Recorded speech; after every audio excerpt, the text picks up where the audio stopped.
E acho que está feita a apresentação, porque de nós 3, ou de nós 10, porque estão presentes os 7 jurados, que manifestarão, se assim o desejarem, ao final destas exposições, a sua opinião.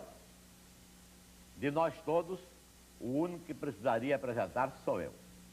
Dito Roberto Campos e dito Luiz Carlos Prestes, não é preciso dizer mais coisa alguma. A minha presença se explica por uma única razão. Um velho advogado criminal, fazendo agora 48 anos de exercício profissional, ex-deputado pelo estado da Guanabara, cassado em 1969, em 79 nomeado juiz da terceira Câmara Criminal, do Tribunal Criminal de Alçada deste estado, e aposentado no ano passado, por força de dispositivo constitucional que impede que quem tem mais de 70 anos continue a prestar serviços oficiais ao governo. Então era preciso a minha apresentação, farei depois a apresentação dos senhores jurados e vamos passar a explicar, principalmente para os senhores, como decorrerá o programa. Anotando que é inacreditável, seria inacreditável há um ano atrás, que esse programa pudesse ser realizado em qualquer televisão do país. Luiz Carlos Prestes e Roberto Campos falando sobre esses temas. Há um ano atrás não seria possível. Hoje dá-se esse milagre com o milagre da nova república, dá-se este a que os senhores vão assistir. Não só o fato, como o fato de que tudo isto se passa numa televisão oficial. No programa, os oradores, os expositores, os debatedores, palavra que não está no dicionário, mas que está absolutamente certa, debatedor é aquele que debate, terão neste programa, pelo menos, 12 minutos, cada um, por 3 vezes. 12 minutos alternadamente. Primeiro falará o ex-senador Luiz Carlos Prestes, durante 12 minutos. Depois, durante 12 minutos, o senador Roberto Campos. Depois, novamente 12, novamente 12, 12, 12. E, ao final, para arremate, para as conclusões de suas exposições, cada um terá 6 minutos. Depois disso, os jurados, neste caso, não serão chamados a fazer um julgamento, se votam no comunismo ou se votam no capitalismo. Não, mas serão convidados, se assim o desejarem, a manifestar a sua opinião sobre os temas expostos. Dito isto, vamos iniciar dando a palavra ao eminente cidadão Luiz Carlos Prestes. Senhor presidente, senhor senador Roberto Campos, aos jurados e aos senhores telespectadores. Eu fui surpreendido com a orientação dessa reunião e de um debate entre socialismo e capitalismo.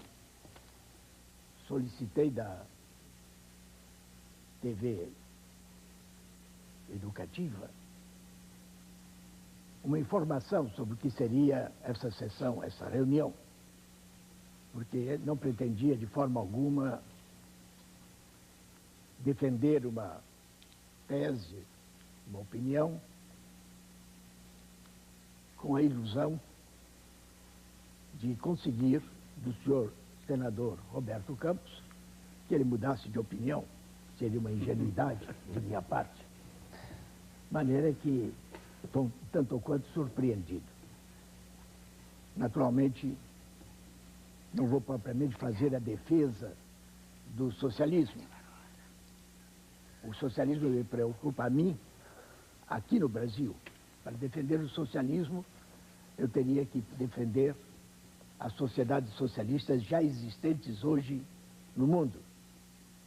Não só na União Soviética, países europeus, asiáticos, inclusive na América Latina.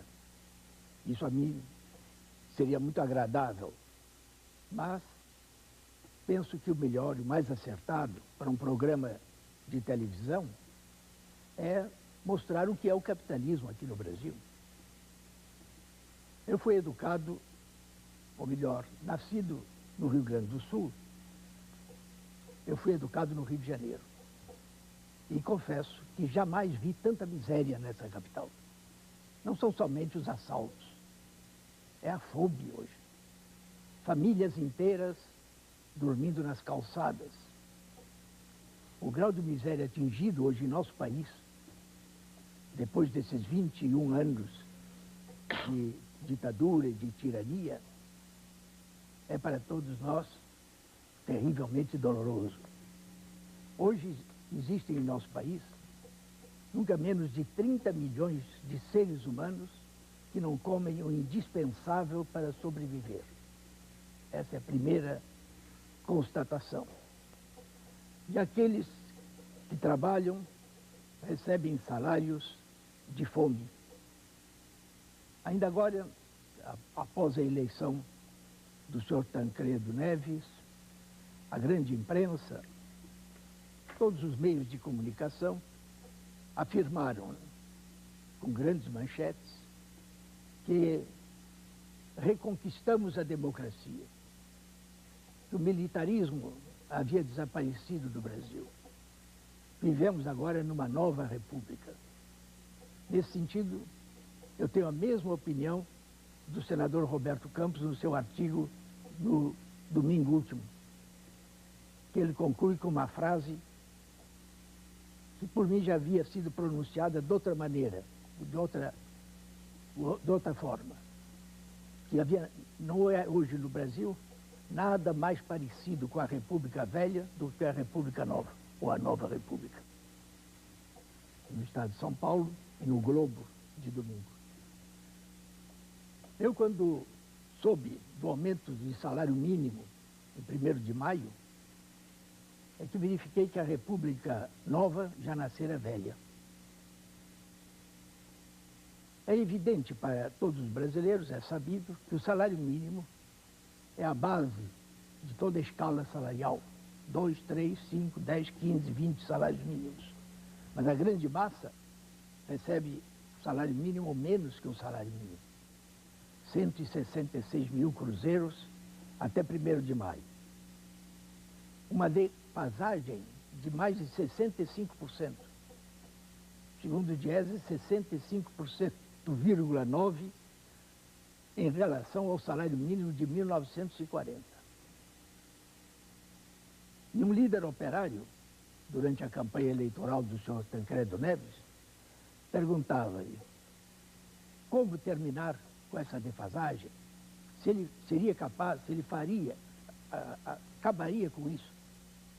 Palavras do senhor Tancredo Neves respondendo: mas para terminar a defasagem, o salário mínimo agora devia passar a 800 mil cruzeiros. E isso os patrões não podem pagar. Mas o decreto do senhor Sarney elevou o salário mínimo para 334%. Não, já não digo 800, mas nem 500 mil ou 400 mil. E foi diante disso que eu tive a segurança de que a República Nova não se distinguia muito da República Velha. Mantinha a mesma defasagem, porque neste ano, de 1º de maio do ano passado ao 1º de maio deste ano, a inflação já elevaram os preços de muito mais do que de 100%. Os preços todos subiram nesse período. É isso, sem dúvida alguma, esse é o primeiro sintoma do que é a sociedade capitalista aqui em nosso país. A lei da concentração do capital se verifica de uma forma quase que evidente para os mais atrasados, para os mais ignorantes. A lei de Marx, no 7º capítulo do 1º tomo do Capital, nos informa, né, que à medida que o capitalismo se desenvolve, a riqueza se acumula nas mãos de uma minoria cada vez menor e a miséria para massas cada vez maiores. Hoje já não é apenas a classe operária que sofre com essa concentração do capital, são as camadas médias, com esse aumento absurdo dos aluguéis de casa. Ainda agora, os sócios, os associados ao Banco Nacional de Habitação estão cientes de que este ano os contratos de aluguel de casa que findaram no próximo mês de julho terão um aumento de 242,6%. E muitos não podem, de forma alguma, a maioria, não está em condições absolutamente de pagar contratos, aluguéis de casa com aumento dessa proporção. A pequena burguesia hoje, as famílias pequeno-burguesas, estão abandonando os lares para viverem 2, 3, 4 famílias juntas, porque não podem, cada uma delas, isoladamente, pagar o aluguel de casa. A distribuição da renda em nosso país também é uma das mais injustas, talvez, no mundo inteiro. Confirmando justamente a lei da concentração do capital de Marx. Se tomamos os recenseamentos de 60, 70 e 80 e examinamos a parcela da renda que recebem aqueles que representam os 10% mais ricos em nosso país, teremos uma curva ascendente, em que a apropriação da renda por esses 10% é cada dia maior. É de recenseamento em recenseamento, aumenta. Alguns dados assim de memória, que eu não posso dar com exatidão, de 12% da renda nacional, os 10% mais ricos hoje absorvem muito mais. Dados que eu conheço, eu posso afirmar simplesmente 20%. Embora o senhor Hélio Jaguaribe, em livros e artigos, diga que eles já absorvem mais de 50% da renda. Enquanto que os 50% mais pobres, se examinarmos a parcela da renda que recebem, 50% mais pobres, não os 10%, os 10% são os mais ricos. Os 50% mais pobres recebem apenas ou participam da renda nacional segundo uma linha descendente, de 18%, a hoje já chegam, de 80%, da recenseamento de 80%, a 11%. Quer dizer, essa é a realidade do desenvolvimento do capitalismo em nosso país.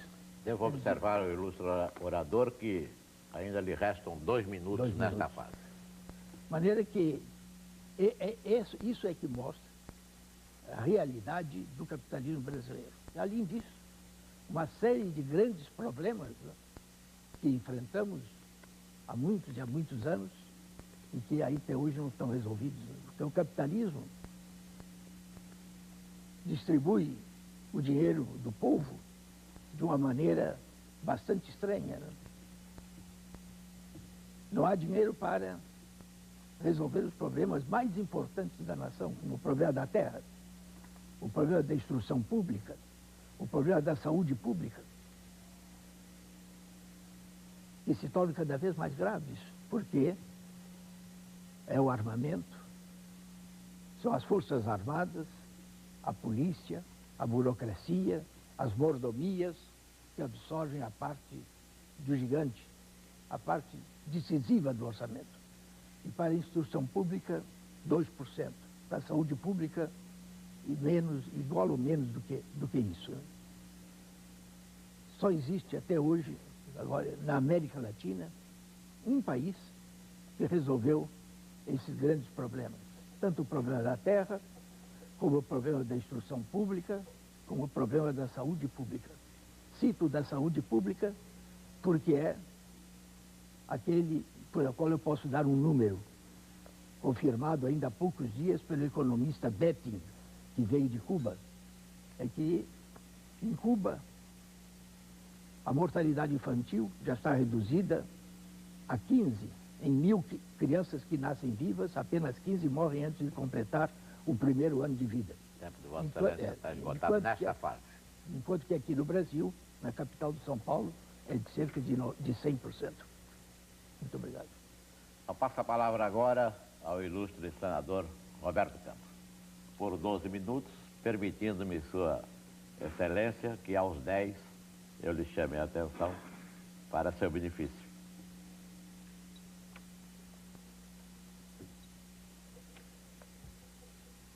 Senhor presidente, caro senador Luiz Carlos Prestes, senhores jurados, meus caros telespectadores.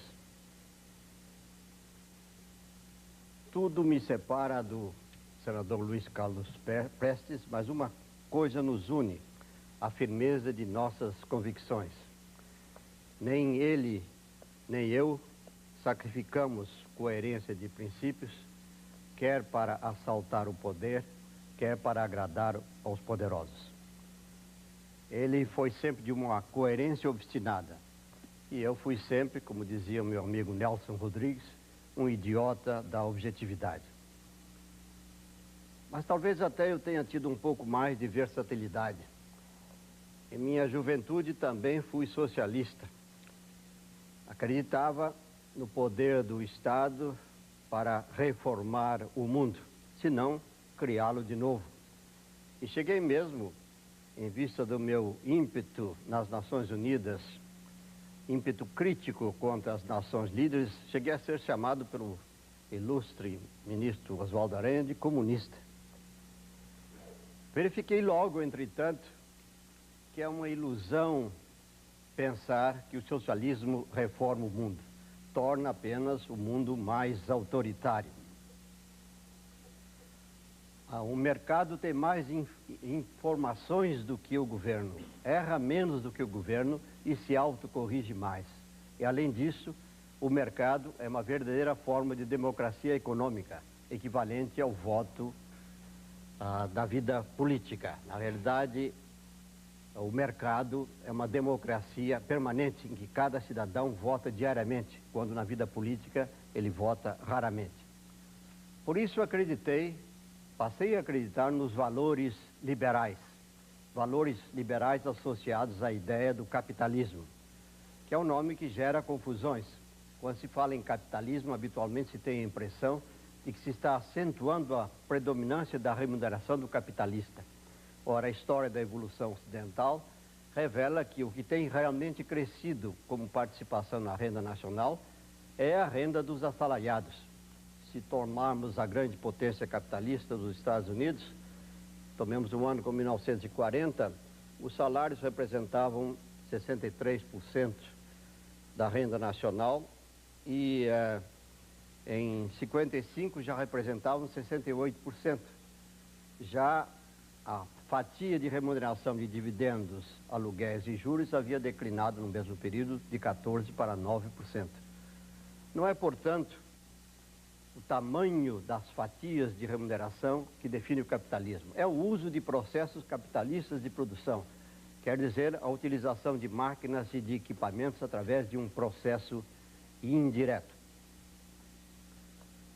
Mas, como disse, eu evoluí de uma posição socialista para uma posição de capitalismo liberal. Sem acreditar, e nisso eu concordo com o Luiz Carlos Prestes, que exista realmente o capitalismo no Brasil. Nossa diferença é essa. Ele critica um capitalismo que, a meu ver, não existe no Brasil. No máximo, teremos um embrião de capitalismo. Na realidade, temos um criptosocialismo, ou um socialismo precoce. De vez que, mesmo pela definição padrão de socialismo, propriedade dos meios de produção, verifica-se que o governo hoje tem uma fatia enorme dos bens de produção. Ele absorve 70% da poupança, restituindo, é verdade, um pouco ao setor privado, mas absorvendo-a em sua maioria. Ele responde por cerca de 60% dos novos investimentos. E a participação do governo no dispêndio público é cerca de metade, do dispêndio nacional é cerca de metade. Nós somos um país apenas nominalmente capitalista. Naquelas áreas onde o capitalismo funcionou um pouco melhor, o centro-sul do Brasil, particularmente a região de São Paulo, Paraná para o sul, nós realmente conseguimos um avanço significativo do padrão de vida. Afinal de contas, a renda por habitante em São Paulo é de 4 mil dólares por habitante hoje. Isto é uma renda equivalente à da Espanha. E é 2/3 da renda de uma Itália, que já é um país inserido na civilização industrial.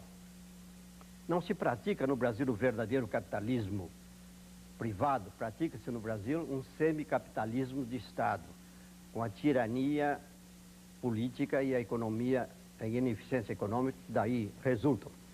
Mas essa questão de padrão de vida, distribuição de renda, não tem fundamentalmente muito a ver com a escolha do sistema econômico. Há países socialistas profundamente pobres.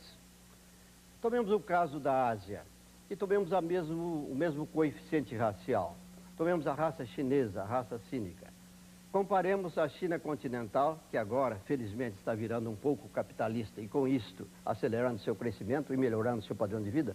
Tomemos a China continental, os chineses Han da China continental, e comparemos-los com os chineses Han de Taiwan. A China continental comunista tem exatamente 1/10 da renda por habitante da China capitalista, que é Taiwan. 1/20 da renda de Singapura, também povoada, em cerca de 70%, por chineses Han, no mesmo estofo cultural. Então, o capitalismo produziu uma renda muito maior, e nem se pode dizer que tenha sido mal distribuída. Na realidade, os coeficientes de distribuição de renda de Taiwan, de Singapura e um pouco abaixo a Coreia, a distribuição de renda é um pouco pior, são comparáveis aos da Suécia.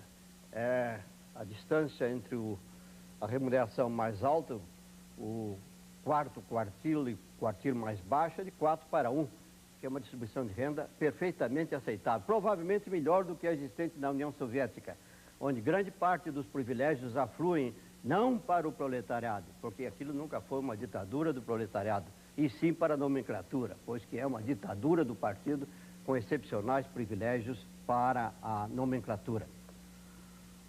O Brasil tem vastos problemas. Um dos grandes problemas é exatamente não praticar o capitalismo em sua forma ocidental. Pratica um capitalismo de Estado. E que tem feito o Estado, meus senhores? O Estado simplesmente abandonou sua função de provedor social para se tornar um Estado industrial. Quer fazer petroquímica, quer ter fábrica de computadores, mete-se na indústria pesada, sem primeiro indagar se seria melhor e mais eficiente a ação privada nesses campos. E não faz aquilo que só o governo pode fazer, que é curar a malária em Mato Grosso. Eu, na campanha, tinha medo de fazer campanha no nortão de Mato Grosso, porque às 6 horas da tarde vinham os mosquitos. Agora temos febre amarela. A carência de hospitais, o governo tem investido relativamente pouco em educação sanitária e higiene preventiva. Por quê? Porque o capitalismo impede? Não!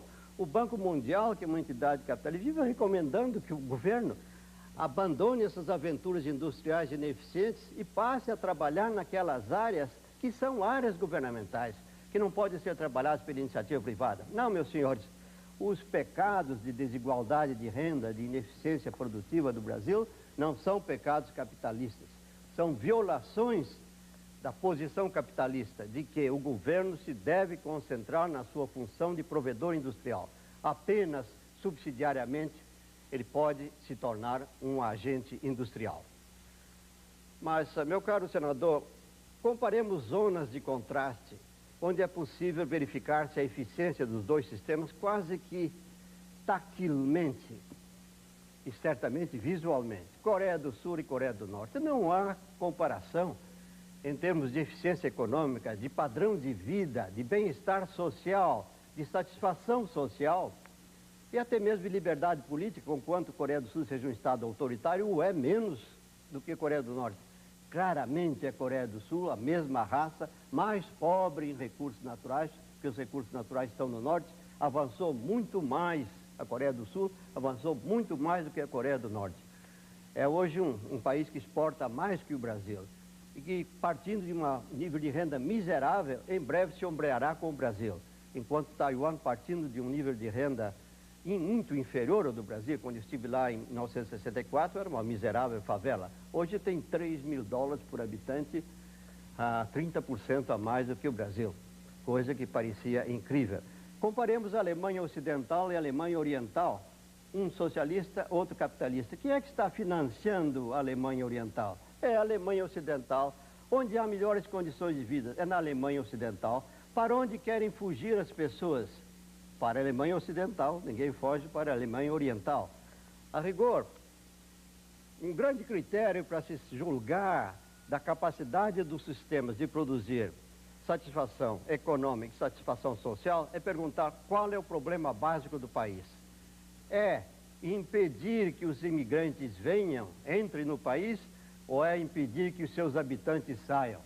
Meus senhores, o problema do mundo ocidental, o problema dos Estados Unidos, o problema da França, o problema da Inglaterra, é impedir que imigrantes venham, mesmo dos países socialistas. Ao passo que o problema dos países socialistas é precisamente o contrário. Se lá existe satisfação social, se o sistema é satisfatório, por que existe Muro de Berlim? Porque existe o complexo, porque existe o grande aparato policial de fronteiras que impede que os cidadãos saiam um pouco de sua terra para respirar. Meus senhores, é uma total ilusão pensar que o socialismo é capaz de dar satisfação social. Perguntemos a um brasileiro aqui, sofredor e miserável, se ele gostaria de viver no Vietnã, na União Soviética, ou na Romênia, ou na Polônia. Não gostaria, não. Ele ouve falar que na Romênia, que na Polônia, os sindicatos são proibidos. Os sindicatos não podem fazer greves. Os líderes sindicais são botados na cadeia. E se fossem para lá, voltariam logo para sofrer da nossa angústia de proto-capitalistas. Esse malvado capitalismo embrionário de que só nos salvaremos quando deixarmos de ter um capitalismo de Estado para termos, afinal, um capitalismo liberal. Este sim, capaz de prover três coisas: eficiência econômica, satisfação social e, meus caros amigos, liberdade política. O homem é um animal político e a mais antiga e a mais cruel das fomes, talvez maior que a fome física, é a fome de liberdade. Isso é que se encontra nos regimes capitalistas do Ocidente. Embora a intervenção do senador Roberto Campos seja bastante provocadora de uma resposta sobre o que é o socialismo, eu não pretendo entrar nesse terreno. Eu me preocupo mais com o Brasil. Eu me preocupo mais com a realidade aqui em nosso continente mesmo, porque conheço alguma coisa. Eu não sei o grau de conhecimento que tem o senhor Roberto Campos da situação na União Soviética, da situação na Coreia, né? Eu nunca estive na Coreia, mas eu também não conheço o que se passa na Coreia. Agora, sei que ele seguia muito pelo que diz a imprensa, os meios de comunicação em nosso país, que transcrevem, sem nenhum espírito crítico, todas as informações das agências internacionais, particularmente as agências norte-americanas, que combatem, que travam uma luta séria contra os países socialistas, né? Naturalmente. As empresas capitalistas, todas elas travam uma luta contra o socialismo. O que me admira na intervenção do ilustre senador é o conceito que tem de capitalismo. O que é o capitalismo, afinal? É uma formação econômico-social. Se o Brasil não é um país capitalista, qual é a outra formação econômico-social a que já atingiu? É ainda escravagista? Porque as formações econômicas sociais, na ciência histórica, são o comunismo primitivo, substituído mais tarde pelo escravagismo, o feudalismo, e afinal, chegamos ao capitalismo. E o capitalismo leva inexoravelmente ao socialismo. É uma fatalidade histórica, devido justamente devido à lei da concentração do capital. Que, como eu disse, a miséria das massas é cada vez maior e a riqueza se acumula cada vez mais nas mãos de uma minoria. O capitalismo brasileiro já atingiu a etapa, particularmente com o movimento militar reacionário de 64, de capitalismo monopolista de Estado. Mas é capitalismo. O trabalho é assalariado e a riqueza se acumula nas mãos dos monopólios. Nós, comunistas, já cometemos sérios erros justamente pelo desconhecimento da realidade brasileira.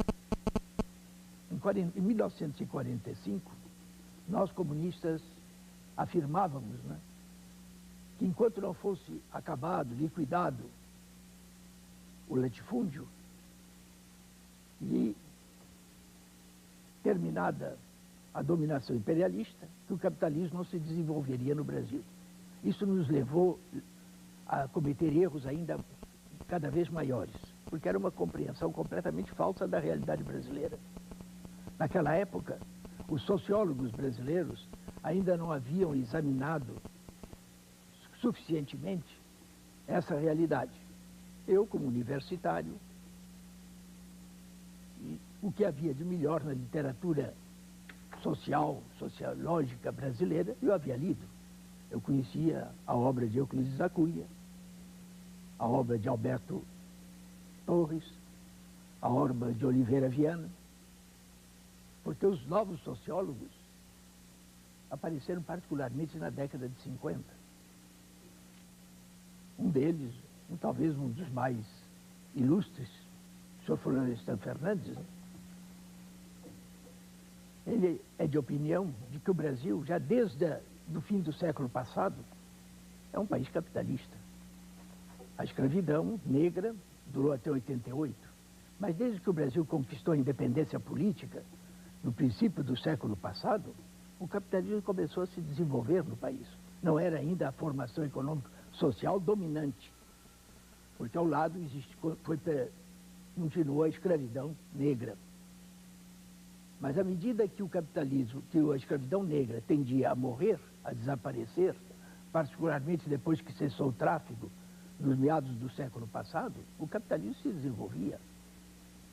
E eu não conheço nenhuma outra formação econômico-social que não sejam essas.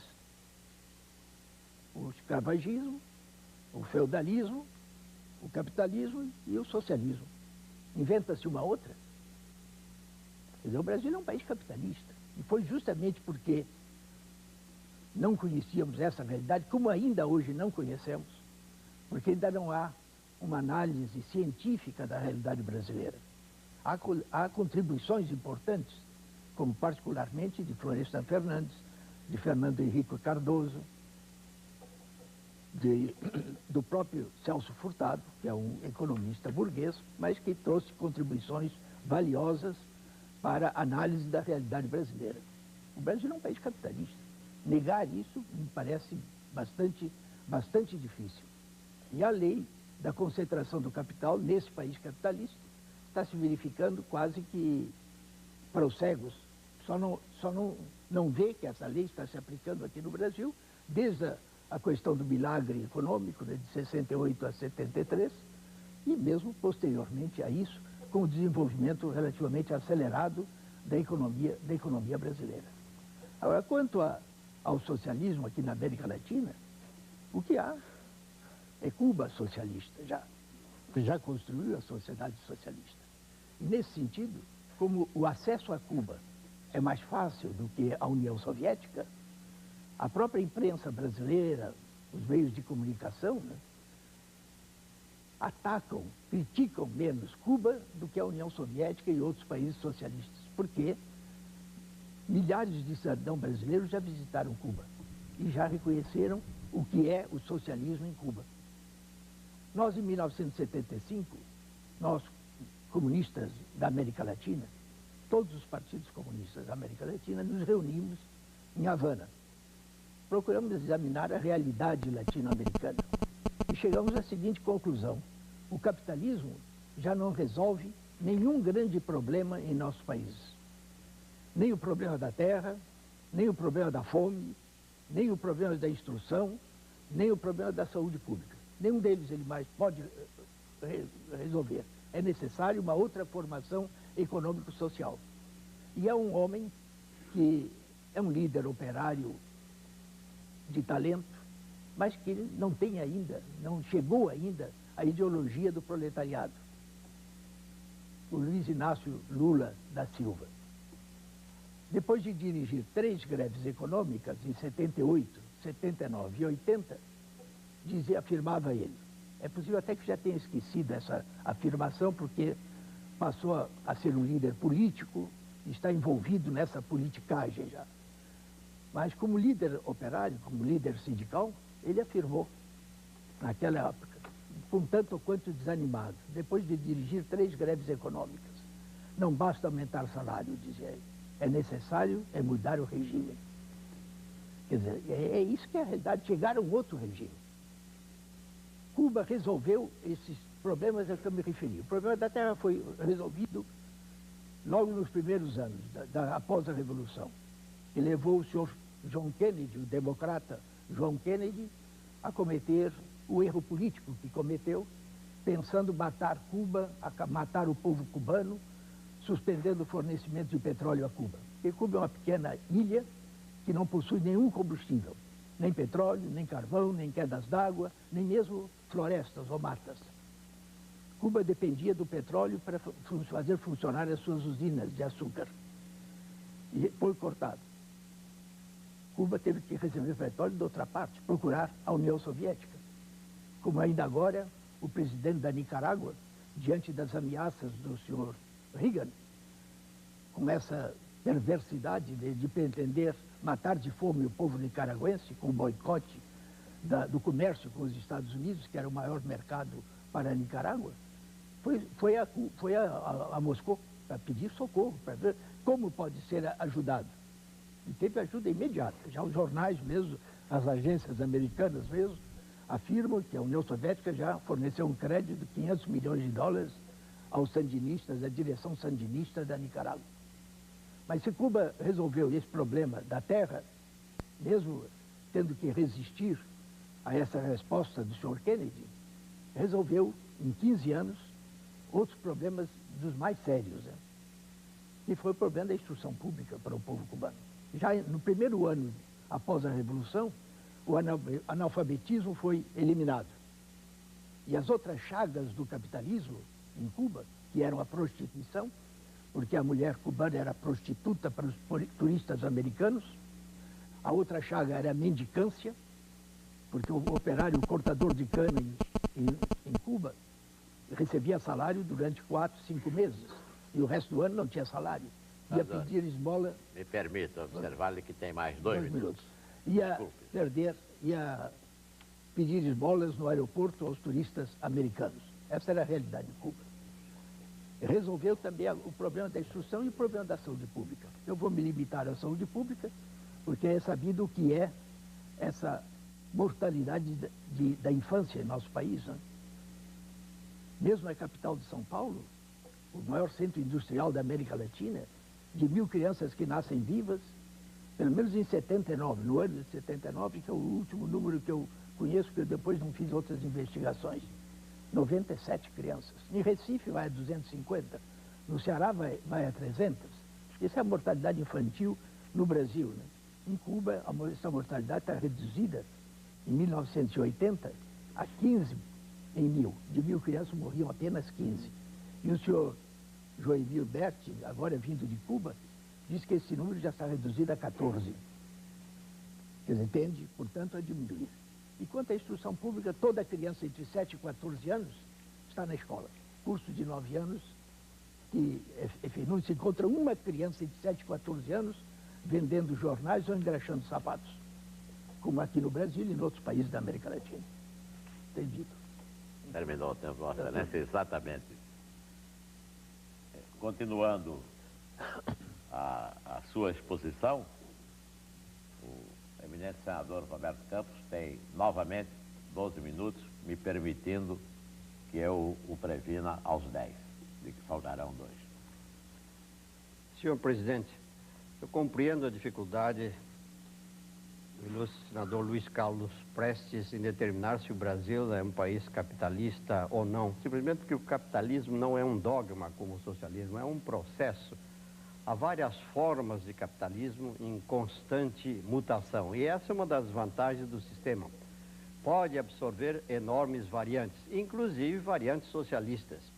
Poder-se conceber em qualquer país socialista o espetáculo de um presidente capitalista, Valéry Giscard d'Estaing, transferindo o poder a um presidente socialista que se propunha a implantar o socialismo, tarefa, aliás, na qual fracassou e provavelmente encontrará um insucesso eleitoral. Pode-se imaginar Gorbachev, na União Soviética, transferindo o poder a um candidato vitorioso em eleições democráticas e que quisesse implantar um sistema econômico diferente, um capitalismo moderado, digamos, inconcebível. A beleza do capitalismo é precisamente não ser um dogma, não é rígido, muda no curso do tempo, absorve valores culturais diferentes. O Brasil será no máximo um protocapitalismo, quer dizer, um capitalismo embrionário. Não chegou a se desenvolver como um país capitalista, exceto em poucas áreas do território nacional, e nessas áreas subiu o padrão de vida, aumentaram a produção e a produtividade, sem dúvida. Não sou tão fatalista como o nobre senador ao predizer que ao capitalismo se seguiria o socialismo. Essa lei do determinismo histórico foi uma das grandes falhas da profecia marxista. A rigor, o profetismo marxista está desmoralizado. Marx fez 3 grandes profecias, todas as 3 falhas. Primeiro, que haveria uma tendência inevitável de proletarização. Ora, o que houve foi uma contínua acessão das classes proletárias à situação de classe média. Não houve uma proletarização da classe média, houve um aburguesamento da classe proletária. Segunda profecia, repetida agora pelo nobre senador, é da explosão do capitalismo. Mas hoje os analistas econômicos concluem que se há perigo de explosão econômica é muito mais nos países socialistas, que estão com baixa produtividade, retardados na corrida tecnológica e que são, aliás, humildes mutuários dos países capitalistas. Estão recebendo empréstimos, estão altamente endividados. Ultimamente se disciplinaram um pouco, mas são devedores. O sistema socialista, portanto, não foi capaz de prover um ritmo constante e estável de desenvolvimento econômico. A União Soviética é hoje o grande ladrão mundial de tecnologia, rouba tecnologia. Tem empresas em Zurique para roubar tecnologia. Por quê? Não conseguiu acompanhar o passo tecnológico. A China está agora muito mais realista, entendendo que pode absorver capitais e que o meio estrangeiro, sem prejuízo de sua soberania, e que o meio de acelerar seu desenvolvimento tecnológico é exatamente fazendo associações com empresas capitalistas, como, aliás, o estão fazendo países outros que a União Soviética, a Polônia, a Hungria, a Iugoslávia e assim por diante. A terceira profecia falha, e esta é grave, de Marx, foi que, com a criação da sociedade sem classes, supostamente, feneceria o Estado.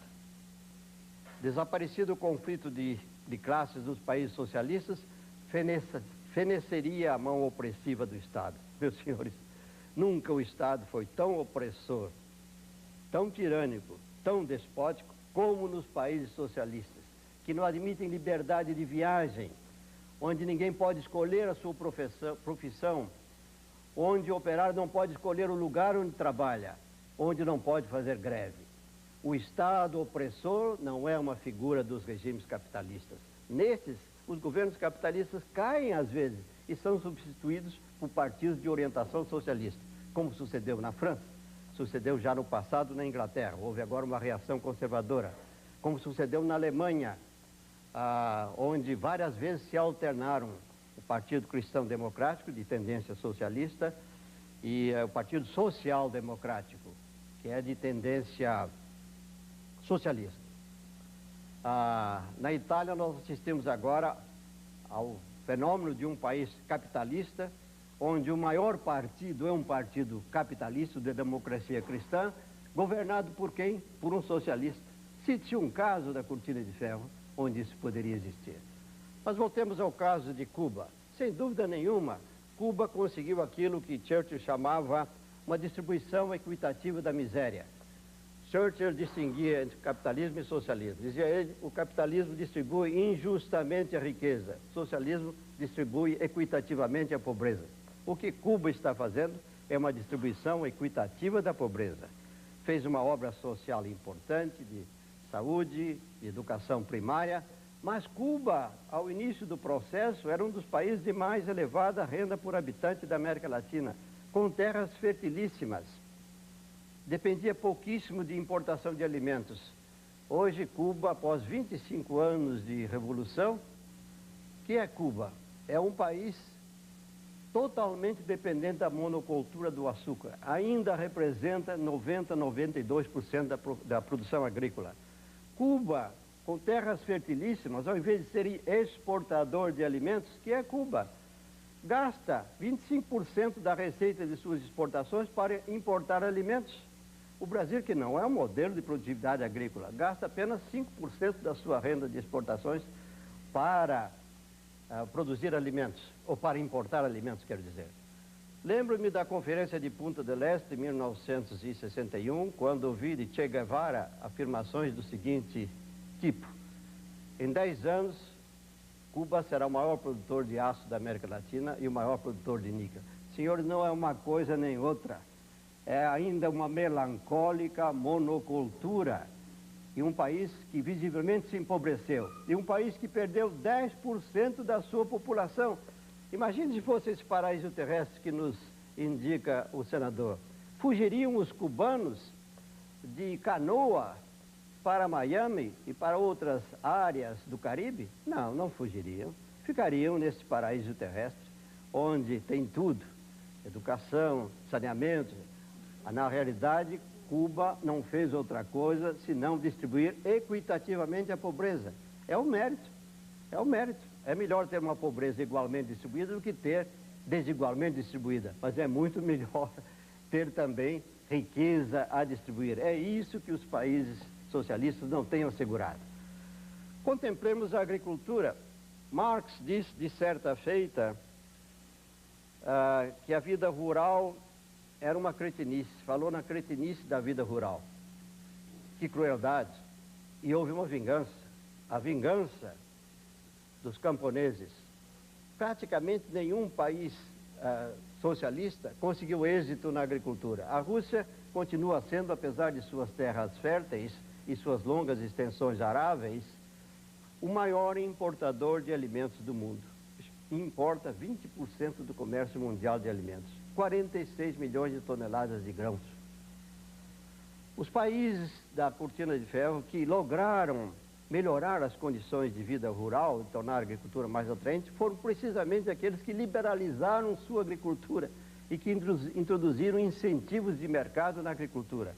A Hungria é um caso, o outro caso é a China, que recentemente conseguiu um enorme surto de produção agrícola, conseguiu resolver o seu crônico problema de fome. Como? Socializando e coletivizando mais a agricultura através das comunas? Ao contrário, abandonando as comunas e permitindo um grau razoável de privatização na agricultura. Privatização disfarçada sob o nome de aluguel de terras. É, na realidade, uma propriedade contrato de propriedade a longo prazo disfarçado sob a denominação de aluguel e com permissão para a venda de boa parte do produto nos mercados livres. Conseguiu conseguiu resolver o seu problema agrícola, mais do que o Brasil o tem conseguido. Consideremos o Vietnã, era um exportador líquido de alimentos, hoje um dos maiores importadores do mundo. Onde está o bem-estar social? Se uma civilização de base inteiramente agrária, muito pouco indústria, não consegue sequer alimentar sua população. E não adianta melhorar apenas alguns itens do pacote familiar, educação, saúde. Se fosse assim, nós não teríamos tido o espetáculo de vietnamitas afogando-se no Golfo de Tonkin, desesperadamente à procura de outras situações mais favoráveis em países capitalistas. O problema latino-americano é triste. Trata-se de uma área bem dotada de recursos naturais, que infelizmente não conseguiu aproveitá-los em benefício do povo de forma satisfatória, senão em interregnos discretos. Por que isso? Fatores culturais, talvez.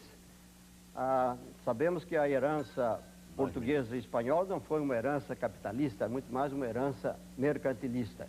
Em segundo lugar, esses países não controlaram o crescimento da população, como fazem, aliás, os países da Cortina de Ferro, como está fazendo a Ásia. Terceiro, esses países se entregaram a sonhos socialistas e coletivizantes, fazendo com que o governo abandonasse suas funções mais básicas de correção da pobreza absoluta para se tornar um ineficiente investidor industrial.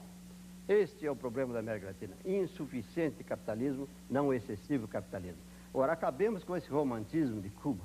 Quem examina a estatística de produção agrícola de Cuba chega à conclusão que foi um grande desastre agrícola e não houve de maneira nenhuma a diversificação que se esperava. Não houve industrialização. Hoje ainda é total a dependência do açúcar importado. E, a rigor, Cuba é um melancólico cliente da União Soviética, que ele tem que fornecer petróleo abaixo do custo e comprar açúcar acima do custo para manter o país flutuando. Triste, triste, colossal, miserável dependência. Senhores expositores, senhores jurados, senhores telespectadores, nós vamos fazer por hoje